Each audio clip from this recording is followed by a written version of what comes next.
Hello বন্ধুরা, তোমরা সবাই কেমন আছো? আশা করছি তোমরা সবাই খুব ভালো আছো। আমিও ভালো আছি। এই দেখো সকাল সকাল থালা গুছিয়ে নিচ্ছি। কিসের জন্য বলো তো? আশা করছি তোমরা থাম্বনেল দেখে এতক্ষণে বুঝতে পেরেছো। তো ভিডিওটা লাস্ট পর্যন্ত দেখতে থাকো। সবাই বলো হর হর হর হর মহাদেব। এই যে দেখো বন্ধুরা, সকাল সকাল একটু সাজুগুজু করে নিচ্ছি।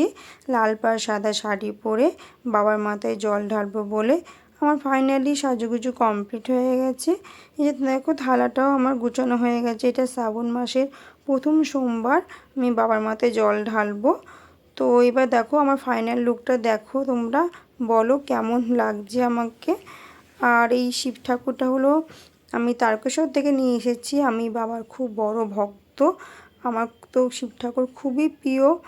আর বাড়িতেই আমি শ্রাবণ মাসে প্রথম সোমবার আমি জল ঢালবো। আর এই বছরই আমি প্রথম জল ঢালছি। প্রথম জল ঢালছি বলতে শ্রাবণ মাসে প্রথম আমি পালন করছি এই বছরই। কোনোবার সেরকম করা হয়ে ওঠেনি। তো বাবাকে একে একে আমি ঘি মধু মাখিয়ে ফুল দিয়ে সাজিয়ে নিলাম। তো বাবা তুমি যেন সবাইকে ভালো রেখো, সুস্থ রেখো। তো বাবার মাথা আমার ফাইনালি জল ঢালা হয়ে গেছে। তো বাবার কাছে এই কামনাই করি, বাবা সকলকে ভালো রেখো, সুস্থ রেখো।